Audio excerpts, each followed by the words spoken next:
ಪತ್ತಾಳಿನೇ ಇರ್ತ ಅಂತ ಹೇಳಿ. ಹೌದಾ? ದೇವರು ಮರಿ ಬರ್ತಾ ಇದ್ದೀರಾ? ಮುಂದೆ ಬರಿ. ದೇವರ ಒಂದು ಒಲುಮೆ ಆದ್ರೆ ಮಾತ್ರ ಪ್ರತಿಯೊಂದು ಈ ಜಗತ್ತಿನ ಸೃಷ್ಟಿ ಏನದ, ಜಗತ್ತಿನ ಸೃಷ್ಟಿನೂ ದೇವರದ ಒಂದು ಸೃಷ್ಟಿನೇ ಅದ. ಮತ್ತೆ ಏನಾದರೂ ನಡಿಬೇಕಾದ್ರೂ ಒಂದು ದೇವರ ಒಂದು ನಿಯಮದಂತೆ, ದೇವರ ನುಡಿಯಂತೆ ನಡೀತು. ಹಾಗಾಗಿ ನಾವೆಲ್ಲ ಆ ಒಂದು ದೇವರ ಮೇಲೆ ಭಾರ ಹಾಕಿದ್ದೀವಿ ಅಷ್ಟೇ. ನಾವೆಲ್ಲ ಈ ಭೂಮಿ ಮೇಲೆ ಬಂದೀವಿ ಅಂದ್ರ ಹೆಂಗಂದ್ರೆ ಒಂದು ನಾಟಕ ಮಾಡ್ತಾ ಇರ್ತಾರೆ. ಆ ನಾಟಕದ್ದು ಪಾತ್ರಧಾರಿಗಳು ಇರ್ತಾರ, ಸೂತ್ರಧಾರ ಇರ್ತಾರ. ಹೌದಾ? ಆಮೇಲೆ ಒಂದು ಕಲಾ ಮಂಟಪ ಇರ್ತದೆ. ಹಾಗೆ ಈ ಜಗತ್ತನ್ನು ಹೆಂಗದ ಅಂತಂದ್ರೆ ಒಂದು ಕಲಾ ಮಂಟಪ ಇದ್ದಂಗೆ. ಸೂತ್ರಧಾರ ಯಾರಪ್ಪ ಅಂದ್ರೆ ದೇವರು. ನಾವೆಲ್ಲ ಯಾರು ಅಂತಂದ್ರೆ ಪಾತ್ರಧಾರಿಗಳು. ನಾವು ಒಂದು ನಾಟಕ ಮಾಡೋ ಬಂದೀವಿ ಈ ಒಂದು ಮಂಟಪ ಮೇಲೆ. ಯಾವಾಗ ನಮ್ಮ ಪಾರ್ಟ್ ಮುಗೀತಲ್ಲ, ನಮ್ಮ ಪಾತ್ರ ಮುಗೀತಲ್ಲ, ಒಂದು ಪಾತ್ರ ಇರ್ತದೆ ನಾಟಕದಾಗ, ಅವ್ರ ಪಾತ್ರ ಮುಗೀತು, ಅವ್ರು ಏನ್ ಮಾಡಬೇಕು? ಸೈಡ್ ಆಗ್ಬೇಕಾ? ಹಾಗೆ ಈ ಜಗತ್ತಿನ ನಿಯಮ ಹಂಗೆ ಸೃಷ್ಟಿ. ದೇವರು ಏನದ ಪ್ರತಿಯೊಂದನ್ನು ನಮಗೆ ಅನುಭವಿಸ್ಲಿಕ್ಕೆ ಕೊಟ್ಟ ಈ ಜಗತ್ತಿನಾಗ. ನೀ ಅನುಭವಿಸು, ಆದ್ರೆ ಪ್ರಕೃತಿಯನ್ನ ಹಾಳು ಮಾಡಬೇಡ ಅಂತ ಹೇಳಿ. ಆದ್ರೂ ನಮ್ಮ ಒಂದು ಸುಖ ವೈಭವದ ಜೀವನಕ್ಕಾಗಿ ನಾವೇನ್ ಮಾಡ್ತೀವಿ? ಪ್ರಕೃತಿಯನ್ನೆಲ್ಲ ಹಾಳು ಮಾಡಾಕ್ತಿವಿ. ಹಾಳು ಮಾಡಿ ಮೇಲೆ ಆಮೇಲೆ ದೇವ್ರಿಗೆ ಹೇಳ್ತೀವಿ, ದೇವ್ರೇ ನೀನೇ ನಮಗೆ ಕಳಿಸಿದ್ದಿ, ನೀನೇ ತ್ರಾಸ ಕೊಡ್ಲತ್ತಿ ನಮ್ಗ ಅಂತ ಮತ್ತ ದೇವ್ರಿಗೆ ನಾವು ಕೇಳ್ಕೊತೀವಿ. ಯಾವಾಗ ಕೇಳ್ಕೊತೀವಿ ಅಂದ್ರೆ ಕಷ್ಟ ಬಂದ, ನಮ್ಗೆಲ್ಲ ಒಳ್ಳೇದಾಗ್ಯದ ಅಂತೇಳಿ. ಅವಾಗ ನಾವ್ ಹೆಂಗ್ ಹೇಳ್ತೀವಿ ಅಂದ್ರೆ ದೇವ್ರು ಇಲ್ಲ, ಯಾರು ಇಲ್ಲ, ನಾ ಸ್ವತಃ ಮೈನತಿ ಮಾಡಿದ, ನಾ ಸ್ವತಃ ಕಮಸಿದ ಅಂತ ಹೇಳ್ತಾರೆ.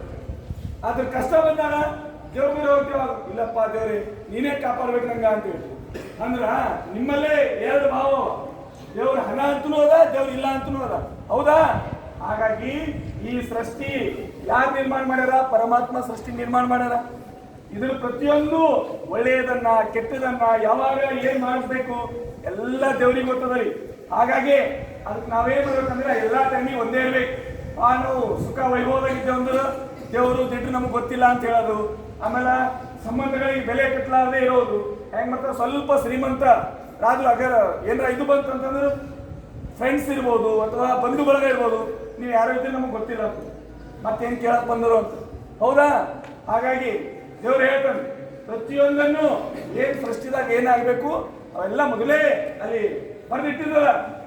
ಈ ಸೃಷ್ಟಿ ದೇವ್ರು ಸೃಷ್ಟಿ ಮಾಡಿ ಈ ನಿರ್ಮಾಣ ಮಾಡ್ಯಾನಂದ್ರ ಇದ್ರದ್ದು ಯಾವಾಗ ಅಂತ್ಯ ಆಡ್ಬೇಕು, ಯಾರಿಗೆ ಏನ್ ಮಾಡ್ಬೇಕು, ಏನಿಲ್ಲ ಎಲ್ಲ ಗೊತ್ತದ ದೇವ್ರಿಗೆ. ಹಾಗಾಗಿ ನಾವೆಲ್ಲ ಒಂದು ಏನಿದ್ದೀವಿ ಇಲ್ಲಿ ಈ ಒಂದು ನಾಟಕ ಒಂದು ಮಂಟಪ ಮೇಲೆ ಪಾತ್ರಧಾರಿಗಳಿದ್ದೀವಿ. ಸೂತ್ರಧಾರ ನಾಟಕ ಈ ಡೈರೆಕ್ಷನ್ ಡೈರೆಕ್ಟರ್ ಇರ್ತಾರೆ ಪಿಕ್ಚರ್ದಾಗ. ಹೌದಾ? ಆ ಡೈರೆಕ್ಟರ್ ಹೆಂಗ್ ಹೇಳ್ದ ಆ ರೀತಿಯಲ್ಲಿ ನಟನೆ ಮಾಡ್ಬೇಕಾಯ್ತು. ಅದೇ ರೀತಿ ಡೈರೆಕ್ಟರ್ ಯಾರು ಅಂದ್ರ ದೇವ್ರು ಏನದಾರ ಡೈರೆಕ್ಟರ್ ಅದಾರ. ಅವ್ರಿಗೆ ಹೆಂಗ್ ಹೇಳಿದ್ರು ಅವ್ರ ಪ್ರಕಾರ ನಾವ್ ಇಲ್ಲಿ ನಟನೆ ಮಾಡ್ಬೇಕಾಯ್ತು. ಅವ್ರ ಪ್ರಕಾರ ನಾವು ಪಾತ್ರ ಹಾಕ್ಬೇಕಾಯ್ತು. ಹೌದಾ? ಒಬ್ಬರು ಶ್ರೀಮಂತರ ಪಾತ್ರ ಹಾಕ್ತಾರ, ಒಬ್ಬರು ಗರೀಬರ ಪಾತ್ರ ಹಾಕ್ತಾರ, ಒಬ್ಬರು ಮತ್ತು ರೋಗಿ ಪಾತ್ರ ಹಾಕ್ತಾರ. ಪ್ರತಿಯೊಂದನ್ನ ದೇವ್ರು ಮಾಡಿ ಕಳಿಸಿದ್ದದ. ಹಾಗಾಗಿ ಪ್ರತಿಯೊಂದನ್ನು ಎನ್ನ ವಾಮಕ್ಷೇಮ ನಿಮ್ಮದೇ, ಎನ್ನ ಹಾನಿ ವೃದ್ಧಿ ನಿಮ್ಮದೇ, ನನ್ನ ಹಾಳು ಒಳ್ಳೇದು ಎಲ್ಲ ದೇವ್ರಿಗೆ ಬಿಟ್ಟಿದ್ದದ. ಎನ್ನ ಮಾನ ಅಪಮಾನ ಎಲ್ಲ ಏನದ ದೇವರಿಗೆ ಸರ್ತದ. ನಾವೇನೋ ಒಂದು ನೆಪ ಮಾತ್ರ ಇದ್ದೀವಿ. ಏನ್ ಮಾಡ್ಬೇಕು? ನಾವು ಇಲ್ಲಿ ಸೃಷ್ಟಿ ಬಂದೀವಂದ್ರ ಒಂದು ಯಾರಿಗಾರ ಒಳ್ಳೇದು ಮಾಡ್ಬೇಕು, ದಾನ ಧರ್ಮ ಇದೆಲ್ಲ ಮಾಡಿ ಕಳಿಸ್ಬೇಕು. ಹೀಗೆ ಈ ಒಬ್ಬಳು ಮುದುಕಿ ಇರ್ತಾವ ಒಂದು ಊರಾಗ. ಮುದುಕಿ ಈ ದಾನ ಧರ್ಮ ಒಳ್ಳೇದು ಕೆಟ್ಟದು ಏನೇನು ಮಾಡಿರಲ್ರಿ. ಆಕಿ ಹೆಂಗ ಅಂತಂದ್ರ ಇರ್ತೊಂಡು ಒಂದು ಅಜ್ಜಿಯ ಜಂಬ ಏನೋ ಒಂದು ಸಣ್ಣ ಇದ್ದಾಗ ಒಂದು ಇದಿತ್ತು. ಹಂಗೆ ಆಕಿಗೆ ಭಾಳ ಅಂದ್ರೆ ಭಾಳ ಈಗೋ ಅದೇನು ನಾ ಯಾರಿಗೆ ದಾನ ಮಾಡಲ್ಲ, ಧರ್ಮ ಮಾಡಲ್ಲ, ಏನಿಲ್ಲ ಅಂತೇಳಿ ಹಿಂದೆಲ್ಲ ಭಾಳ ಆಕಿಗೆ ಒಂದು ಇದು ಇತ್ತು. ಅವಳದು ಟೈಮ್ ಬಂತು, ಅವಳು ಸತ್ತೋದ್ರು. ಅವಾಗ ಯಮ ಬಂದ. Just imagination. ಮತ್ತು ನೀವು ಸರ್ ಯಮ, ಸ್ವರ್ಗ, ನರಕ ಬಸವಣ್ಣವ್ರು ಹೇಳ್ತಾರ. ಮತ್ತೆ ಲೋಕವೇ ಇಲ್ಲ ದೇವಲೋಕವೇ, ದೇವಲೋಕ ಮತ್ತೆ ಲೋಕ ಎಂಬುದು ಬೇರಿಲ್ಲ ಕಾಣಿವು. ಸತ್ಯ ನುಡಿಯುವುದೇ ದೇವಲೋಕ, ಮಿಥ್ಯೆ ನುಡಿಯುವುದೇ ಮತ್ತೆ ಲೋಕ ಅಂತ ಹೇಳ. ಹಾಗಾಗಿ ಈ ಸ್ವರ್ಗ ನರಕ ಎಲ್ಲ ಎಲ್ಲವ ನಾವು ಇದ್ದಿನ ಜಾಗದ ಮೇಲೆ. ಹೀಗೆ ಒಂದು ಇಮ್ಯಾಜಿನೇಷನ್ ಒಂದು ಅದು ನಿಮಗೆ ತಿಳಿಬೇಕಂತ ಹೇಳಿ ಅದೊಂದು ಇಮ್ಯಾಜಿನೇಷನ್ ಒಂದು ದೃಷ್ಟ ಅಂತದ ಒಂದು ಕಥೆ ಇದು. ಆ ಅಜ್ಜಿ ಏನಾಯ್ತು, ಅವ ಯಮ ಕೇಳ್ದ, ಇಲ್ಲ ನೀನೇನು ದಾನ ಧರ್ಮ ಒಳ್ಳೇದು ನೀ ಏನೂ ಮಾಡಿಲ್ಲ, ಹಂಗಾಗಿ ನಿನಗೇನದ ನರಕಕ್ಕೆ ಒಯ್ಯದ ಅಂತ ಹೇಳ್ದವ ಯಮ. ನೀವು ಚೆಕ್ ಮಾಡ್ರಿ, ಚಿತ್ರಗುಪ್ತಗೆ ಹೇಳ್ರಿ, ನೀವು ಚೆಕ್ ಮಾಡಿ ನಂದು ಏನೋ ಒಂದು ಒಳ್ಳೇದು ಮಾಡಿದ್ದು ನಾ ಏನೋ ದಾನ ಮಾಡಿದ್ದಲ್ಲ ಹಂಗೆ ನೀವು ದೇವ್ರ ಲೆಕ್ಕ ತಪ್ತದ ಅಂತ ಹೇಳ್ದ.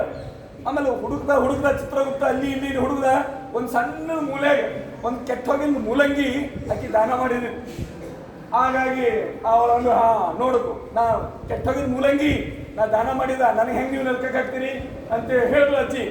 ಅವಾಗ ಯಮ ಅಂದ ಹೌದಾ ಆಯ್ತಾ ಅದು ಮೂಲಂಗಿ ತಗೋ, ಆ ಮೂಲಂಗಿ ಇಟ್ಕೊಂಡೆ ನೀ ಏನ್ ಮಾಡು ಓಂ ನಮ ಶಿವಾಯ ಅನ್ಕೋತ ಹೋಗು. ಆವಾಗ ನೀ ಎಲ್ವಿ ಸಣ್ಣದ್ವಿ ಮಂತ್ರ ತಪ್ಪುತ್ತು ನೀ ನರ್ಕದ ಹೋಯ್ತಿ ಅಂತ ಹೇಳ.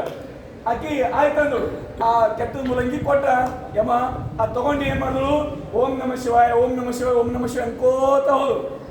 ಅವರು ಸ್ವರ್ಗಕ್ಕೆ ಹೋಗೋದು ನೋಡಿ ಬೇರೆ ಜನ ಏನ್ ಮಾಡಿದ್ರು ದಾನ ಧರ್ಮ ಮಾಡಲಾರ್ದು ಅವ್ರು ಏನ್ ಮಾಡಿದ್ರು ಅಂದ್ರೆ ಬಿನಾ ಟಿಕೆಟ್ಗೆ ಹೆಂಗ ಫ್ರೀ ಬಸ್ ಮಾಡ್ಯಾರ ನೋಡಿ, ಫ್ರೀ ಬಸ್ ಮಾಡ್ಯಾರಲ್ಲ ಬಿನಾ ಟಿಕೆಟ್ಗೆ ನಾವು ಸ್ವರ್ಗಕ್ಕೆ ನಡೆದೆವು, ಬಿನಾ ದಾನ ಧರ್ಮ ಮಾಡಲಾರ್ದೇ ಸ್ವರ್ಗಕ್ಕೆ ನಡೆದೆವು ಅಂದ್ರೆ ಆಕಿನ ಕಾಲಿಡಿದು ನಾವು ನಾವು ಸ್ವರ್ಗಕ್ಕೆ ಹೋಗೋರು ಆಕಿನ ಸರಿ ಅಂತೀವಿ. ಆಕಿನ ಕಾಲಿಡಿ ಮತ್ತೊಬ್ಬ ಕಾಲಿಡ್ದಂಗೆ ಆಕಿ ಅನ್ನೋಳು ಓಂ ನಮ ಶಿವ ಮಂತ್ರ ಬಿಟ್ರು. ಅದು ಕೆಳ ನೋಡ್ರು ಮೂಲಂಗಿ ಕೆಟ್ಟೋಗಿನ ಮೂಲಂಗಿ ದಾನ ಮಾಡ್ಲಿಕ್ಕೆ ನಾ ಇದ್ದ ನನ್ನ ಜೊತೆ ಪುಗಟ್ ಇವರೆಲ್ಲ ಸ್ವರ್ಗಕ್ಕೆ ಹೊಂಟ್ರ ಅಂತ ಅವ್ವ ಅಂತ ಹೇಳಿ ಆಕಿ ಆ ಮಂತ್ರ ಜಪ್ಸೋದು ಬಿಟ್ರು ಅವಳು ಬಂದು ನರಕದಾಗೆ ಬಿದ್ದು. ಇದ್ರದ್ದು ಜಸ್ಟ್ ನಿಮಗೆ ಇಲ್ಲಿ ಕಥೆಯ ಒಂದು ಸಾರಾಂಶ ಏನಂತಂದ್ರ ನಾವು ಈ ಭೂಮಿ ಮೇಲೆ ಬಂದ ಮೇಲೆ ಏನ್ ಮಾಡ್ಬೇಕು ಅಂದ್ರೆ ಎಲ್ಲ ಯಾರಿಗೂ ಹಾನಿ ಮಾಡ್ಬಾರ್ದು. ನಮ್ಮ ಕೈಲಿ ಒಳ್ಳೇದಾಯ್ತು ಒಳ್ಳೇದು ಮಾಡ್ಬೇಕು, ಒಳ್ಳೇದು ಮಾಡೋದಾಗಿಲ್ಲ ಏನು ಮಾಡೋದು ಗಪ್ ಇರ್ಬೇಕು ಚುಪ್ ಇರ್ಬೇಕು.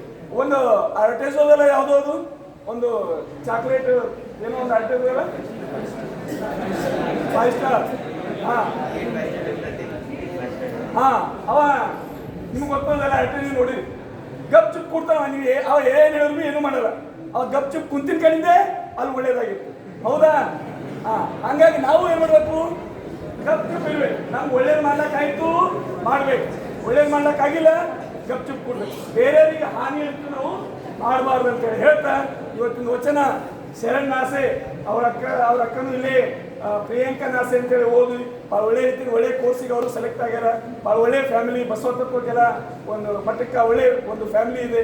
ಅವನಿಗೂ ಒಳ್ಳೇದಾಗಲಿ ಪ್ರೇಯರ್ ಮುಖಾಂತರ ಅವನಿಗೂ ಶುಭ ಹಾರೈಸ್ತಾ ಎಲ್ಲರಿಗೂ ಶರಣು.